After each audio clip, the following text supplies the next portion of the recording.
பரிசுத்தமுள்ள நாமத்தில் உங்கள் அனைவருக்கும் என் அன்பின் வாழ்த்துக்கள். கர்த்தருடைய கிருபை மீண்டும் ஒரு விசை நாம் சந்திக்கிறோம். ஆண்டவருடைய அளவு கடந்த கிருபை, அவரை நோக்கி பார்க்கிறோம். அந்த தினமும் தேவன் அண்டை சேருகிறோம், கிருபாசன தண்டைக்கு வருகிறோம். அது ஆண்டவருடைய இரக்கமே அல்லாமல் வேறு ஒன்றுமில்லை. ஆமேன். இந்த நாட்களில் நம்ம ஜெபம் பண்ணிக்கொண்டே வருகிறோம். நம்ம மட்டும் இல்லை, அநேக தேவ பிள்ளைகள் பகலிலும் ஜெபங்கள் நடக்கிறது, இரவிலும் ஜெபங்கள் நடக்கிறது. கர்த்தருடைய பிள்ளைகளை எத்தனையோ மாற்றங்கள், அதில் ஒரு பெரிய மாற்றம் ஜெபிக்கிறவர்களை இன்னும் அதிகமாக கர்த்தர் ஜெபிக்க வைத்திருக்கிறார். ஜெபிக்க தெரியாதவர்களையும் ஜெபிக்க வைத்திருக்கிறார். கர்த்தரை தேடினவர்கள் இன்னும் அதிகமாக தேட வைத்திருக்கிறார். இன்னும் தங்களுக்குரியவைகளுக்காக, தனக்குரியவைகளுக்காக தேடினவர்களை பிறருக்காக ஜெபிக்க வைத்திருக்கிறார். இப்படி பல விதங்களில் கர்த்தருடைய பிள்ளைகள் தேவனை நோக்கி பார்க்கிறார்கள். கடந்த வருஷமும் இந்த வருஷமும் ஆண்டவருக்கு மகிமை உண்டாவதாக. அவர்கள் அவரை நோக்கி பார்த்து பிரகாசம் அடைந்தார்கள். அவருடைய முகங்கள் வெட்கப்பட்டு போகவில்லை. யாராவது ஒருவர் ஆண்டவர் நோக்கி பார்த்தார் என்றால் அவருடைய முகம் ஒரு நாள் வெட்கப்பட்டு போகவே போகாது. அவருடைய முகம் வெட்கப்பட்டு போகவே போகாது.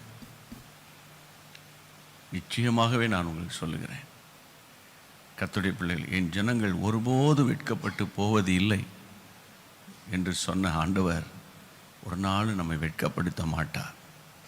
அதே நேரத்தில் வெட்கத்தை கண்ட இடத்தில், குறுகி போன இடத்தில் தலை நிமிர்ந்து நிற்க செய்கிறவர் கர்த்தர்.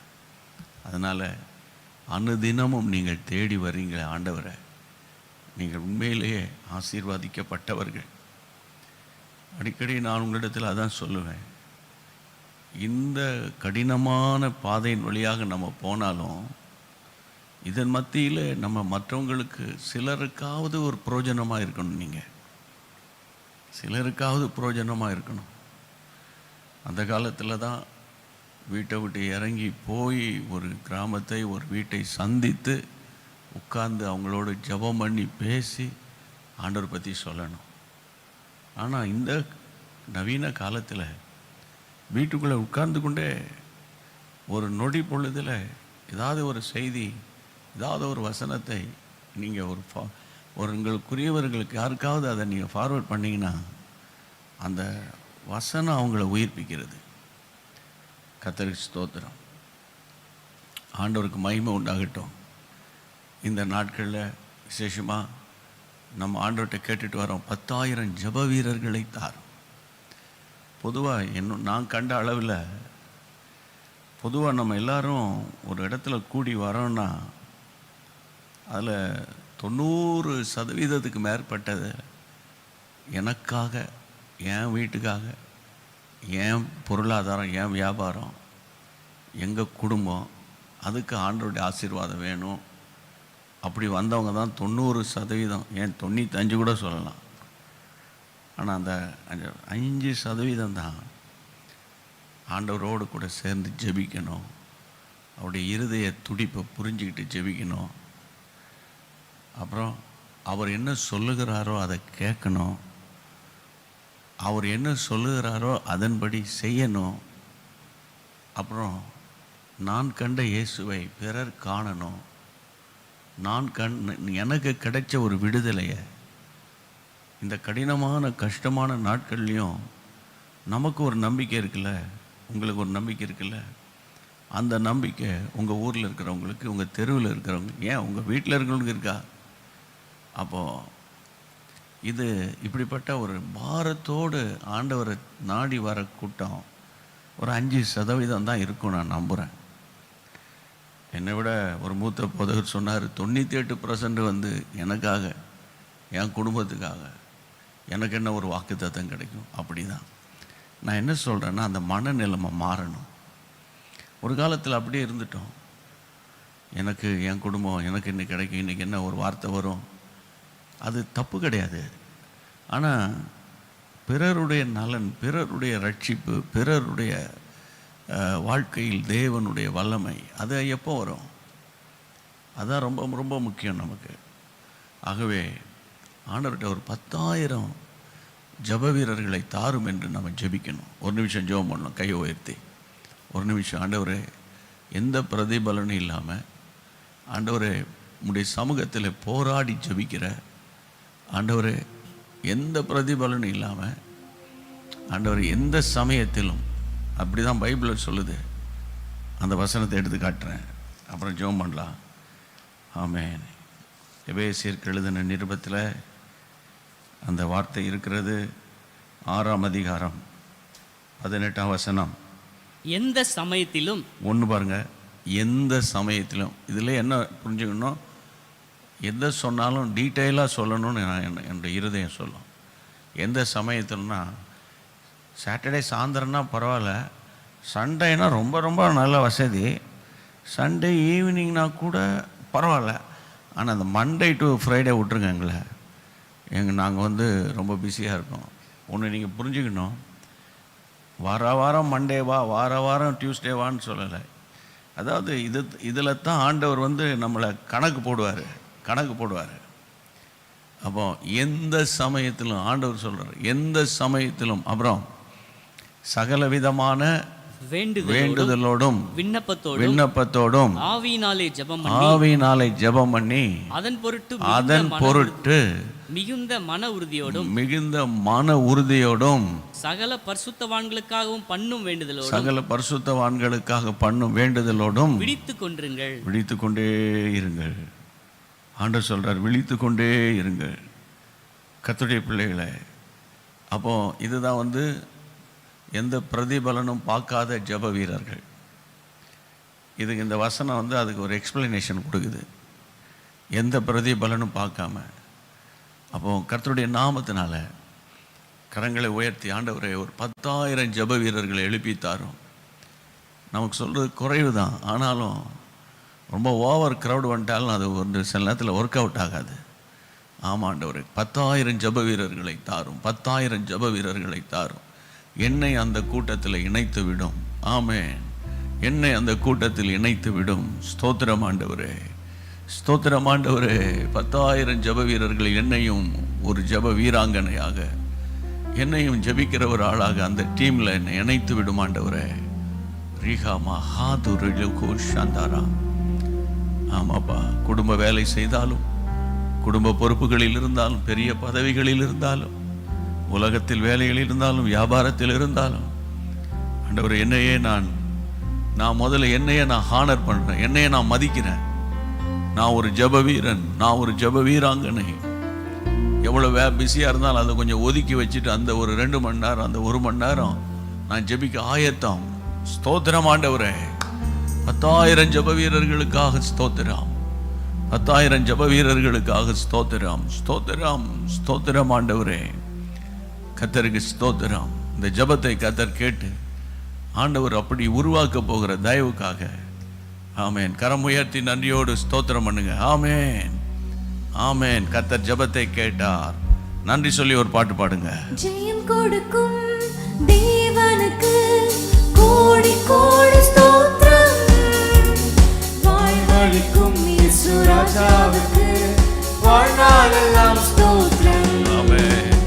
ஜெயம் கொடுக்கும் தேவனுக்கு கோடி கோடி ஸ்தோத்திரம், வாழ்வளிக்கும் இயேசு ராஜாவுக்கு வாழ்நாளெல்லாம் ஸ்தோத்திரம். அல்லேலூயா அல்லேலூயா பாடுவேன், ஆனந்த துனியால் உயர்த்துவேன். அல்லேலூயா அல்லேலூயா பாடுவேன், ஆனந்த துனியால் உயர்த்துவேன். ஜெயம் கொடுக்கும் தேவனுக்கு கோடி கோடி ஸ்தோத்திரம், வாழ்வளிக்கும் இயேசு ராஜாவுக்கு வாழ்நாளெல்லாம் ஸ்தோத்திரம். ஆமென், ஆமென். இப்போ நான் ஜெபிக்கும்போது நீங்களே உங்களை என்னையே அர்ப்பணிக்கிறேன். ஆண்டவரே, நான் ஒரு ஜெப வீரராய், ஜெப வீராங்கனையாக ஒப்பு கொடுக்குறேன். நீங்கள் ஜெபிச்சிருப்பீங்க. ஆமென். கர்த்தர் அதை பார்த்தாரு. ஆமென். கர்த்தர் நடத்துவார்.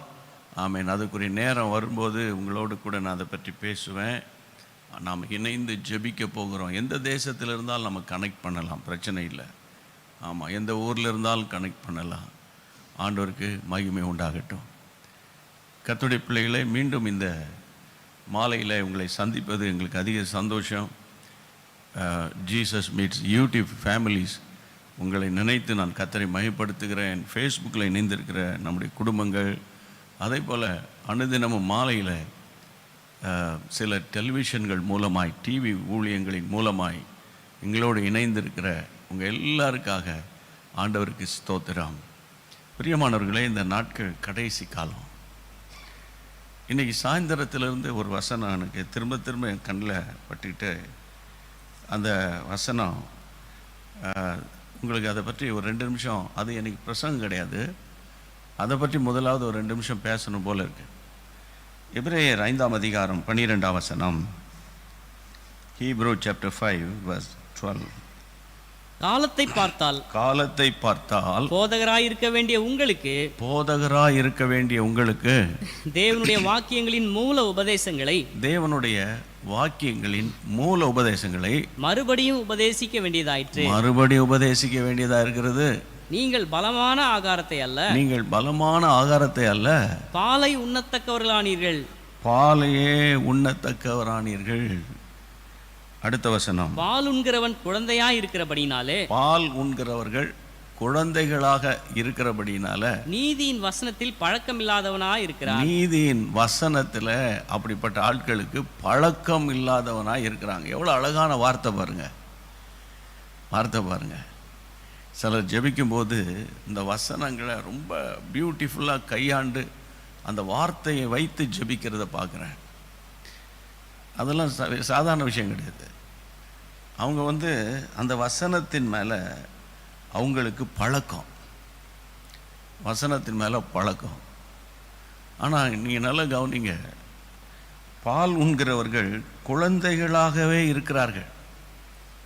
பாலை குடிக்கிறவங்க பொதுவாகவே பிள்ளைகள் பால் குடிக்குதுன்னா அது குழந்தை, அது குழந்தைகளாகவே இருக்கிறார்கள். நம்ம ஊரில் +2 படிக்கிறவனை கூட குழந்தைன்னு சொல்லுவோம், அது வேற, அது அவரவருடைய விருப்பம். ஏன் 25 வயசு பையனை கூட குழந்தை வாடான்னுவாங்க, அது அவங்க அப்பா அம்மாவோடைய விருப்பம், அது வேற. பட் குழந்தைகள் அப்படின்னா அது வேற. இளைஞர்கள், சிறுவர்கள், அப்புறம் முதியவர்கள் அப்படின்னு இருக்கு தமிழ் அழகா. நல்லா கவனிங்க. அது போட்டோம். இன்றைக்கி நான் உங்களுக்கு என்ன சொல்ல வரணும் என்ற உள்ளத்தில் ஒரு ஏவுதல்னா 12ஆம் வசனம், காலத்தை பார்த்தால் போதகராக இருக்க வேண்டிய உங்களுக்கு தேவனுடைய வாக்கியங்களின் மூல உபதேசங்களை மறுபடியும் உபதேசிக்க வேண்டியதாக இருக்கிறது. யோசித்து பாருங்கள், எத்தனை வருஷமாக நம்ம பிரசங்கம் கேட்குறோம்.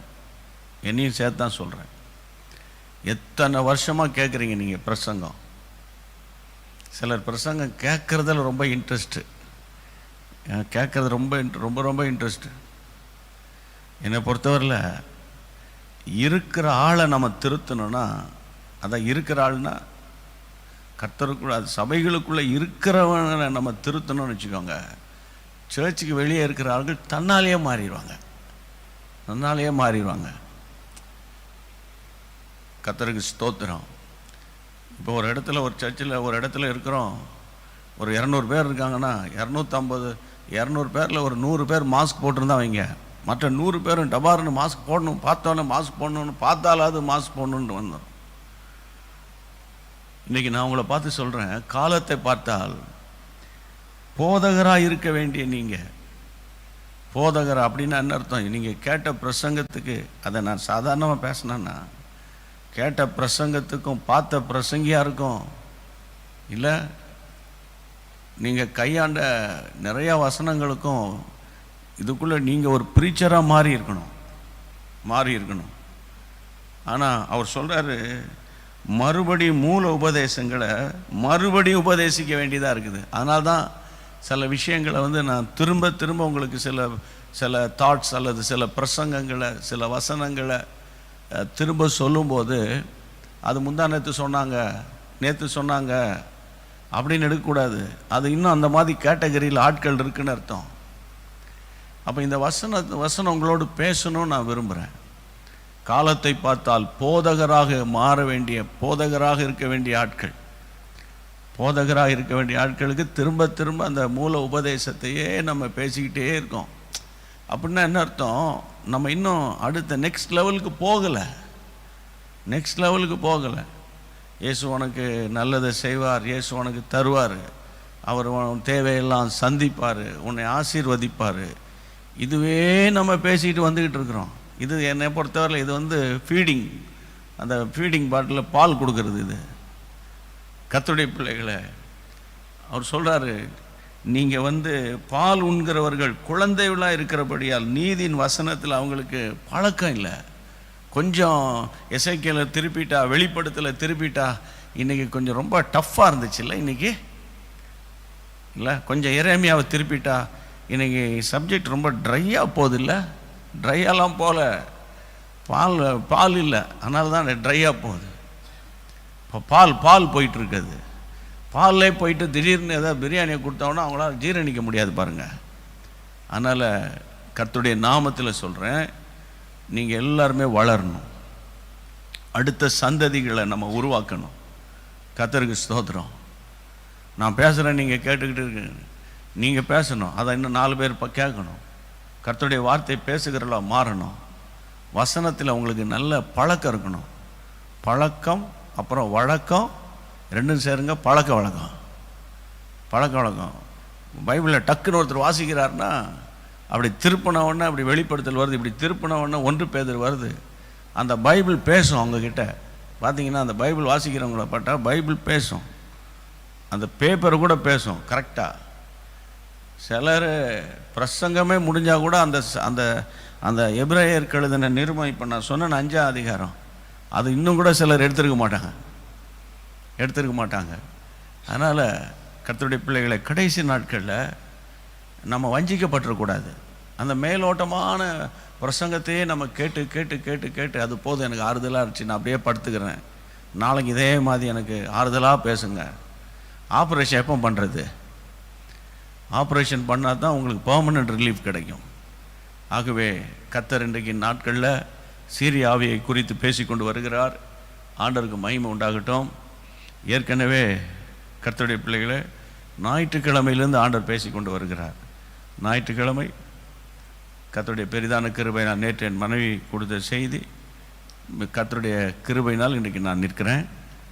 ஆண்டவருடைய வார்த்தை உங்களுக்கு நான் கொண்டு வர போகிறேன். நீங்கள் நல்ல வசனங்களை கேட்குறதுக்காக கர்த்தருக்கு ஸ்தோத்திரம். நீங்கள் அதன்படி நடக்கிறதுக்கு முயற்சி பண்ணுங்கள், ஒப்பு கொடுங்க, பிரயாசப்படுங்க, ஜெபம் பண்ணுங்கள். பகலில் ஒரு டீம் நம்ம ஜெபம் பண்ணிகிட்டு இருக்கிறோம். ப்ரே ஃபார் லீடர்ஸில் கொஞ்சம் பேர், அப்புறம் கமிட்மெண்ட் குரூப்பில். ஏன்னா எல்லாரையும் ஒரே நேரத்தில் இன்வைட் பண்ண முடியல. அப்போது கர்த்தருடைய பிள்ளைகளை ஐ ஆம் ரெடி குரூப்பில் சில பேர், அப்படி நம்ம ஒவ்வொரு நாளும் கூடி ஜெபிக்கிறோம். அந்த எவ்வளோ தாகத்தோடு நீங்கள் ஜெபிக்கிறீங்க, உங்களை நினைத்து ஆண்டவரை மகிமைப்படுத்துகிறோம். கர்த்தருக்கு ஸ்தோத்திரம். ஆமென். ஒரு நாள் ரொம்ப ஆசை, நம்ம எல்லாரும் ஒரு இடத்துல ஃபிசிக்கல் கேதரிங்கில் நம்ம மீட் பண்ண நல்லாயிருக்கும். கர்த்தர் அந்த கிருபையை நமக்கு செய்வார். ஆண்டவருக்கு மகிமை உண்டாவதாக. சரி, இந்த நாளிலும் நம்ம கர்த்தருடைய வார்த்தைக்கு போகும்படி ஒரு நிமிஷம் ஜெபம் பண்ணிடுவோம். ஆண்டவர் நோக்கி கரங்களை உயர்த்தி, ஆண்டவரே இன்றைக்கு எங்களுக்கு நீங்கள் டீச் பண்ணணும், போதிக்கணும். அப்போ நீர் எங்களுக்கு நல்ல போதகராக இருக்கணும்ப்பா. நான் ஒரு மாணவனா? ஆமென். நம்ம எல்லோரும் கையை உயர்த்தி கேட்போம், ஆண்டவரே நான் ஒரு ஸ்டூடெண்ட்டாக இருக்கிறேன், இப்போது நீங்கள் எனக்கு நல்ல போதகராக எனக்கு முன்னால் நின்று எனக்கு போதிக்கணும். ஆண்டவரே இயேசுவின் நாமத்தில் என்னுடைய வார்த்தை என்னுடைய உள்ளத்திற்குள்ளே பாய்ந்து செல்லணும். இதை நிமித்தம் ராஜ்யம் கட்டப்படணும். என்னை அழைத்தவர் உண்மை உள்ளவர், எங்களோடு நீர் பேசுவீர். கர்த்தருடைய நாமத்தினாலே நாங்கள் ஒருமனப்பட்டு ஜெபிக்கிறோம். ஆமென். உம்முடைய வார்த்தை ஒரு நாள் வெறுமையா திரும்பாது. தான் செய்ய நினைத்த காரியத்தை செய்து முடித்து தான் திரும்பும். உம்முடைய பிள்ளைகள் உடைந்த உள்ளத்தோடு இருக்கிறவர்களை தைரியப்படுத்தி பலப்படுத்தி சகாயம் பண்ணி ஒவ்வொருவரையும் பலப்படுத்தும்படி ஜெபிக்கிறோம். இயேசு கிறிஸ்துவின் நாமத்தில் பிதாவே, ஆமென். Price God. இந்த நாட்களில் நாம்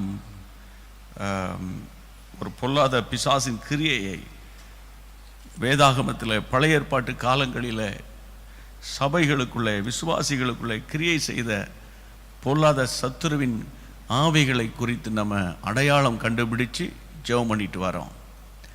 கர்த்தருடைய பிள்ளைகளை, இப்போதுமே நீங்கள் வேதத்தில் பழைய ஏற்பாடு புதிய ஏற்பாடு இவை ரெண்டும் இணைந்த அந்த புத்தகம், அதுக்கு பேர் தான் பரிசுத்த வேதாகமம். பழைய ஏற்பாடு இல்லாமல் நியூ டெஸ்ட்மெண்ட் இல்லை, நியூ டெஸ்ட்மெண்ட் இல்லாமல் ஓல்ட் டெஸ்ட்மெண்ட் இல்லை. ஆனால் தான் நியூ டெஸ்ட்மெண்ட் ஓல்ட் டெஸ்ட்மெண்ட் ரெண்டும் இணைச்சி வச்சுருக்காங்க. ஆண்டவர் ஸ்தோத்திரம். பழைய ஏற்பாட்டின் சம்பவங்கள் புதிய ஏற்பாட்டு சம்பவங்களுக்கு நிழலாட்டமாக இருக்குது. அதனால் பழைய ஏற்பாட்டு சம்பவங்கள் ரொம்ப முக்கியம். உதாரணமாக இந்த நாட்களில் நம்ம கற்றுக்கொண்டு வருகிற முக்கியமான ஒரு பாடம் வாசிங்க. தொடர்ந்து 2 ராஜாக்கள் இன்றைக்கு வாசிக்க வேண்டிய வசனம் 5ஆம் அதிகாரம், 2 Kings chapter 5 verse 2. சீரியாவிலிருந்து தண்டுகள் புறப்பட்டு இஸ்ரவேல் தேசத்திலிருந்து ஒரு சிறு பெண்ணை சிறைபிடித்து கொண்டு வந்திருந்தார்கள். அவள் நாகமானின் மனைவிக்கு பணிவிடை செய்து கொண்டிருந்தாள். இந்த சீரிய ஆவியை குறித்து நம்ம படித்து கொண்டு வருகிறோம். கர்த்தருடைய பிள்ளைகளே, இந்த அமலேக்கியர், அம்மோனியர், பெலிஸ்தியர், இப்படி நிறைய பல இன ஜாதி மக்கள் அந்த நாட்களில் இஸ்ரவேல் மக்களோடு போராடுவாங்க. எதிர்த்து வருவாங்க. எதிர்த்து வருவாங்க. எகிப்தியர், இப்படி நிறைய ஆட்கள் இருக்காங்க. அந்த விதமான எதிர்ப்பின் ஆவிகளில் ஒரு பயங்கரமான ஒரு ஆவி சீரிய ஆவி.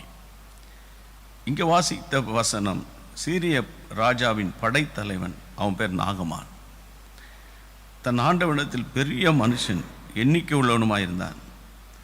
அவனை கொண்டு கர்த்தர் சீரியாவுக்கு ரட்சிப்பை கட்டளையிட்டார். மகா பராக்கிரமசாலியாக அவனோ குஷ்டரோகியாக இருந்தான். 2ஆம் வசனம் நல்ல கவனிங்க. 2ஆம் வசனத்தை வாசிக்க கேட்போம். சீரியாவிலிருந்து தண்டுகள் புறப்பட்டு இஸ்ரவேல் தேசத்திலிருந்து ஒரு சிறு பெண்ணை சிறைபிடித்து கொண்டு வந்திருந்தார்கள். அவள் நாகமானின் மனைவிக்கு பணிவிடை செய்து கொண்டிருந்தாள். ஆமென். சீரியாவிலிருந்து தண்டுக்கள் புறப்பட்டு வந்தது.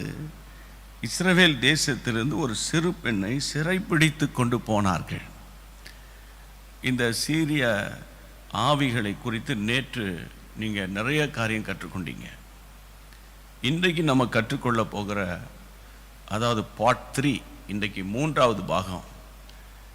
இந்த சீரிய ஆவி ஒரு கர்த்தருடைய பிள்ளையை தாக்க வரும்போது அந்த ஆவி எதுக்காக தாக்குகிறது, அந்த ஸ்பிரிட் எதற்காக தாக்குகிறது என்பதை நீங்கள் கண்டுபிடிக்கணும், அறிந்து கொள்ளணும். கர்த்தருடைய பிள்ளைகளை, பைபிளில் ஆண்டவர் சொன்னார், யோவான் 10ஆம் அதிகாரத்தில், திருடன் திருட வருகிறான். 2வது கேட்டகரி கொல்ல வருகிறான். 3வது கேட்டகரி அழிக்க வருகிறான். 3 திருடனுக்கு பேர் திருடன் தான். ஆனால் சில திருடன் திருட வர்றான். இப்போ சபைகளில் செருப்பு திருடன் இருக்கான். அவனுக்கு வேறு எதுலேயுமே நாட்டம் போகாது. அவன் அப்படியே எந்த செருப்பு தான் காலுக்கு சூட்டபுள் ஆகும், எது புதுசாக இருக்குது, அது மேலே அப்படியே இருந்து அது திருடிட்டு போவான். அவன் செருப்பு திருடன் நம்ம பேர் வைக்கிறோம். சில பேர் செல்ஃபோன் திருடன். அவன் செல்ஃபோன் மேலேயே குறியாக இருப்பான். அவனுக்கு வேறு இதில் அங்கே அங்கே 50 லட்ச ரூபா இருந்தால் கூட அது பார்ப்பானா தெரியாது. அவனுக்கு அந்த செல்ஃபோன் மேலே ஒரு அட்ராக்ஷன், செல்ஃபோன் ஆவி கூட சொல்லலாம். இப்படி நிறைய காரியங்கள் திருடர்களில். திருடன்றால அது ஒரு ஸ்பிரிட்டு தானே, பேட் ஸ்பிரிட்டு தான். அப்போ இங்கே பார்த்தா இந்த சீரிய ஆவியில் ஒரு கேட்டகரி சிறை பிடித்து கொண்டு போகிற ஆவி. சிறை அப்படின்னா அது ஒரு பாண்டேஜ், இல்லைன்னா ஒரு அடிமைப்படுத்தும் ஆவி அப்படின்னு கூட ஒரு பேர் கொடுக்கலாம். அடிமைப்படுத்துகிற ஆவி.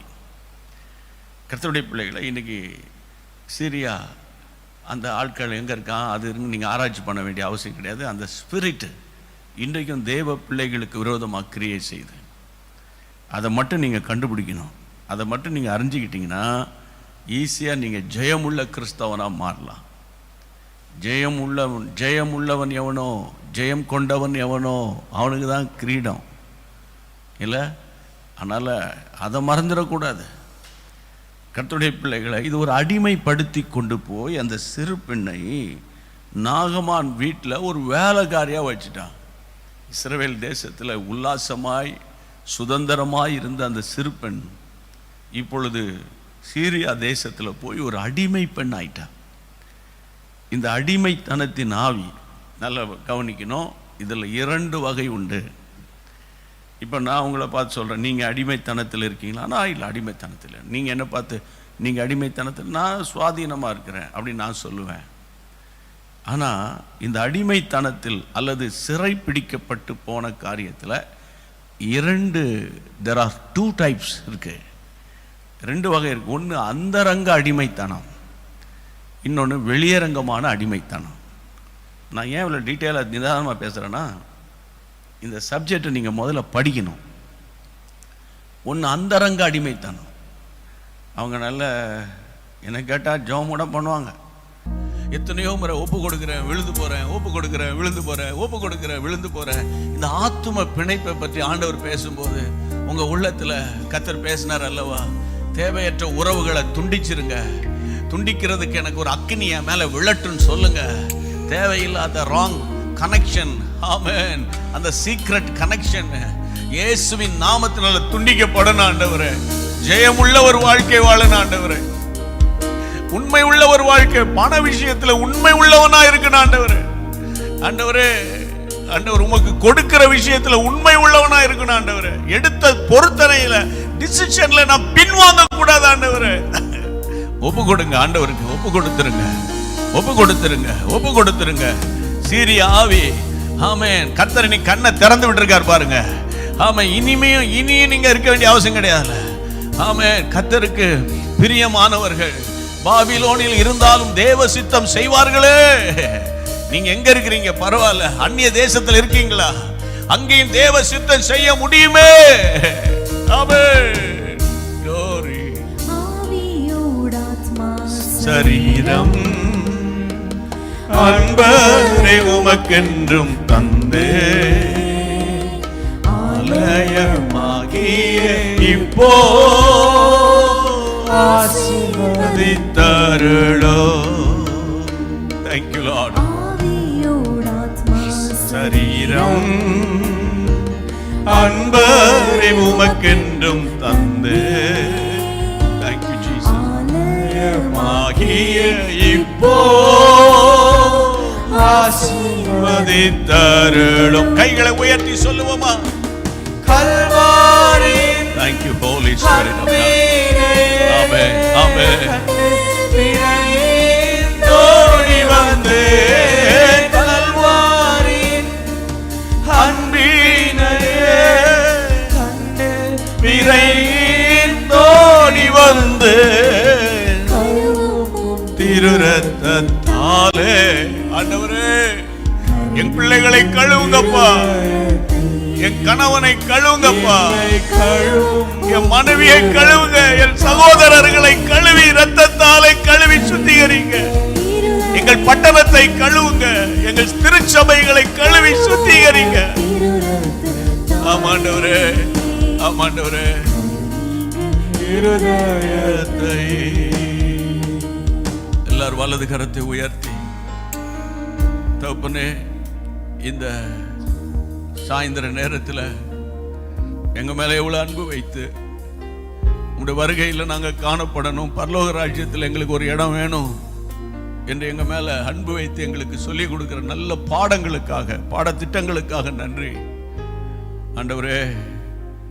கடந்த ஞாயிற்றுக்கிழமை ஆல்நைட் பிரேயர்ல இருந்து எங்களோடு ஒவ்வொரு நாளும் சீரிய ஆவியினுடைய குணலட்சணங்களை எங்களுக்கு படம் பிடித்து காட்டி கொண்டு வரீங்க ஆண்டவரே.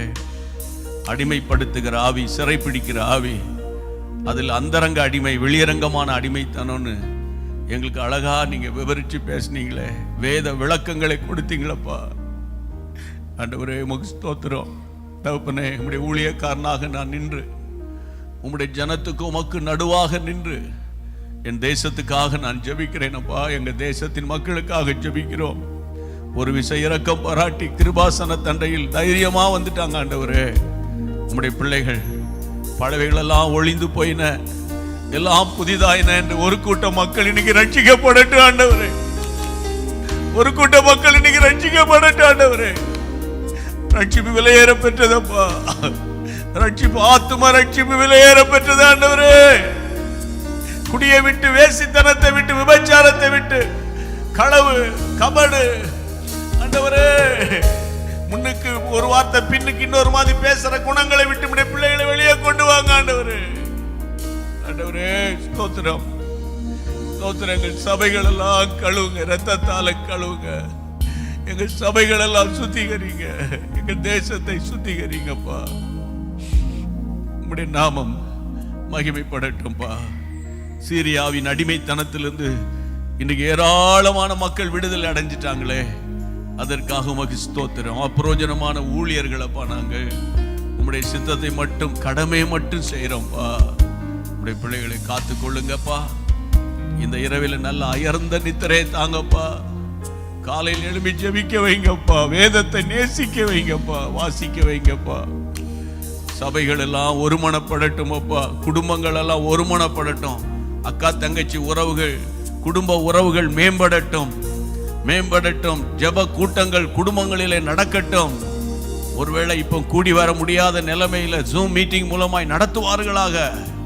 உம்முடைய கிருபை தாங்கட்டும். வெளிநாடுகள் இருக்கிற எங்கள் அன்பு தமிழ் மக்களுக்காக ஜெபிக்கிறோம். சிங்கப்பூர், மலேசியா, ஸ்ரீலங்கா ஆண்டவரே, ஐரோப்பா நாடுகள் ஆண்டவரே, Switzerland, Belgium, Sweden, Holland, Poland ஆண்டவரே, பிரான்ஸ், டென்மார்க் ஆண்டவரே, நெதர்லாண்ட்ஸ் எல்லா மக்களுக்காக ஜெபிக்கிறோம். இங்கிலாந்து மக்களுக்காக ஜெபிக்கிறோம் ஆண்டவரே. மத்திய கிழக்கு நாடுகள், துபாய் ஆண்டவரே, கர்த்தாவே, கர்த்தருடைய நாமத்தினால பஹ்ரைனுக்காக, குவைட்டுக்காக ஆண்டவரை ஜெபிக்கிறோம் ஆண்டவரை. சவுதி அரேபியாவுக்காக ஜெபிக்கிறோம், ஒமானுக்காக ஜெபிக்கிறோம், ஜோர்டானுக்காக ஜெபிக்கிறோம், இஸ்ரவேல் தேசத்துக்காக ஜெபிக்கிறோம். அதே போல ஆண்டவரே, ஆப்பிரிக்கா நாடுகளுக்காக ஜெபிக்கிறோம். தென் அமெரிக்கா, மெக்சிகோ, பிரேசில் நாடுகளுக்காக, அங்கிருந்து எங்களோடு இணைந்திருக்கிற மக்களுக்காக ஆண்டவரே, மொரீஷியஸ்ல இருந்து இணைந்திருக்கிற மக்களுக்காக ஜெபிக்கிறோம். அப்பா, அப்பா கிருபை தாங்கட்டும் அப்பா, கிருபை தாங்கட்டும். எங்களுடைய தமிழக மக்களுக்காக 38 மாவட்டங்கள், 300 தாலுக்காக்கள், கிராமப்புறங்கள் இருக்கிற மக்களுக்காக ஜெபிக்கிறோம். கிட்டத்தட்ட இப்பொழுது 140 கோடி என்று சொல்ல ஆரம்பிக்கிறார்கள் அப்பா. எங்கள் தேசம் அவ்வளவு மக்களுக்காக ஜெபிக்கிறோம் ஆண்டவரே. கர்நாடகா மக்களுக்காக, ஆந்திர மக்களுக்காக, கேரள மக்களுக்காக ஜெபிக்கிறோம் ஆண்டவரே. ஆண்டவரே, மீண்டும் தலை தூக்க கூடாது. 3வது அலை இந்தியா பக்கம் திரும்பி வரக்கூடாது. ஆண்டவருடைய கிருபைகளை தாங்கும்படி வேண்டிக் கொள்ளுகிறோம், தாழ்த்துகிறோம், வெறுமையாக்குகிறோம் ஆண்டவரே. கர்த்தர் தொடர்ந்து நடத்தும். நம்முடைய சித்தத்துக்கு எங்களை அர்ப்பணித்து ஜெபிக்கிறோம்.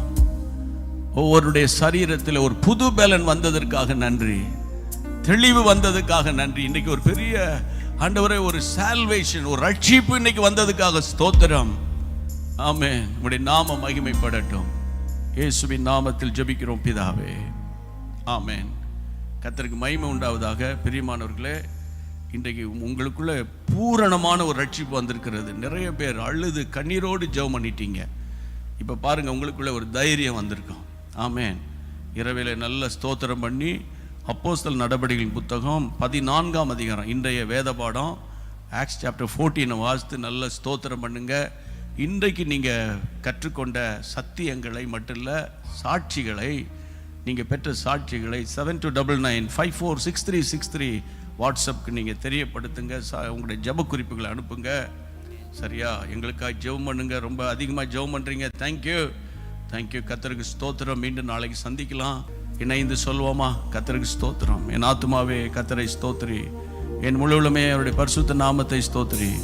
என் ஆத்துமாவே கர்த்தரை ஸ்தோத்திரி, கர்த்தர் செய்த சகல உபகாரங்களை மறவாதே. ஆமேன், ஆமேன். கரை உயர்த்தி சொல்லுவோம். அல்லேலூயா. தேங்க்யூ. God bless you.